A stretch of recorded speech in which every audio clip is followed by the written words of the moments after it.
Can you feel it? Speed, adrenaline, power. Rolling with the thunder. It's time for Thunder Talk.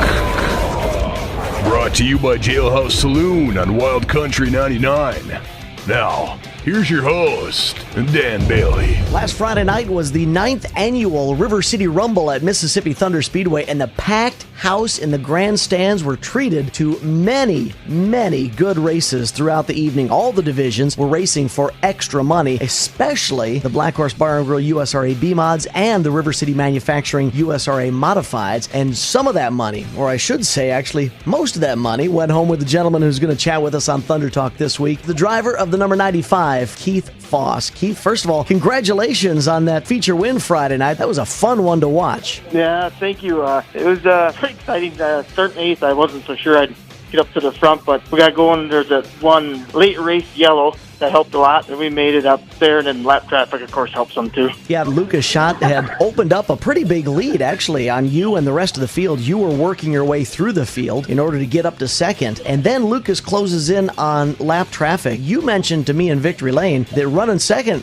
was probably the best thing for you because it gave you an opportunity to see what he was doing. What's going through your mind at that point in time when you're closing in on the leader and you see him struggling with lap traffic? You're just trying to find an open lane, a different one than what he's trying. Just hopefully you can get through it faster than he can. To be honest, it's a lot of luck because you just don't know for sure. And lap cars necessarily don't know you're coming, but they don't know what lane you're in. So they're just probably racing their race yet and don't really move over, you know? It was a 30-lap feature, and I'm assuming those final 5 laps probably zipped past pretty quickly. Yeah, they slipped by pretty quick until I got in the lead in front of them, and then the last 2 or 3 seemed like them off a long lap. So you picked up the big money payday, winning the 9th annual River City Rumble. You climb out of the car in Victory Lane, and you were not alone. Tell us about the celebration down in Victory Lane. I had my 9-year-old daughter who was with up in the stands, and she came down with a friend of hers that she plays hockey with that happened to be at the races that night, and that was pretty neat for them both to be there. I couldn't tell if you were happier about the feature win or the fact that she was down there to celebrate with you. You looked like one happy dad. Yeah, she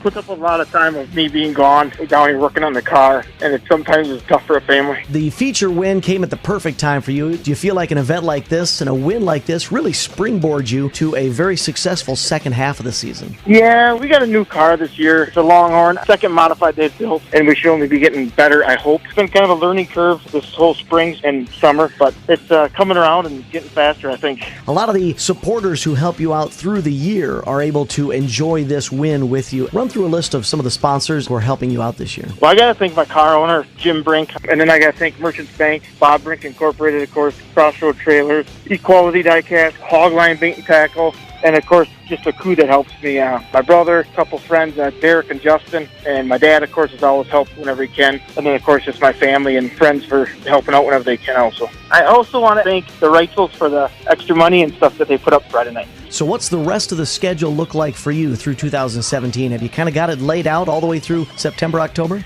Not really. Just normal stuff. Go over to MTS on Friday nights and see how Saturday rolls around and maybe go to Deer Creek, and that's pretty much the plan as of now. Keith, again, congratulations on the big win Friday night. It was fun to watch. It was exciting to watch, and I could tell that you were enjoying it when you were celebrating down in Victory Lane. But again, most of all, thanks for joining us this week on Thunder Talk. Yeah, thank you. Hey, don't forget, you can also follow all of my social media efforts on Twitter. My account is at Dan Bailey MTS. I try to keep the race fans up to date with live results, especially event winners. Again, follow my Twitter account. That's at Dan Bailey MTS, at Dan Bailey MTS.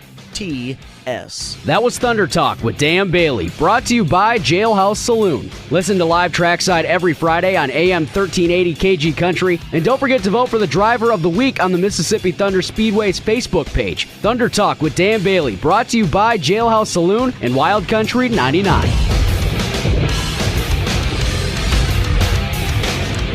Come on down to the Jailhouse Saloon. Yeah, come on down to the Jailhouse Saloon. The Jailhouse Saloon is where everyone wants to do time. Come on in and nab up some of the best homemade pizza around.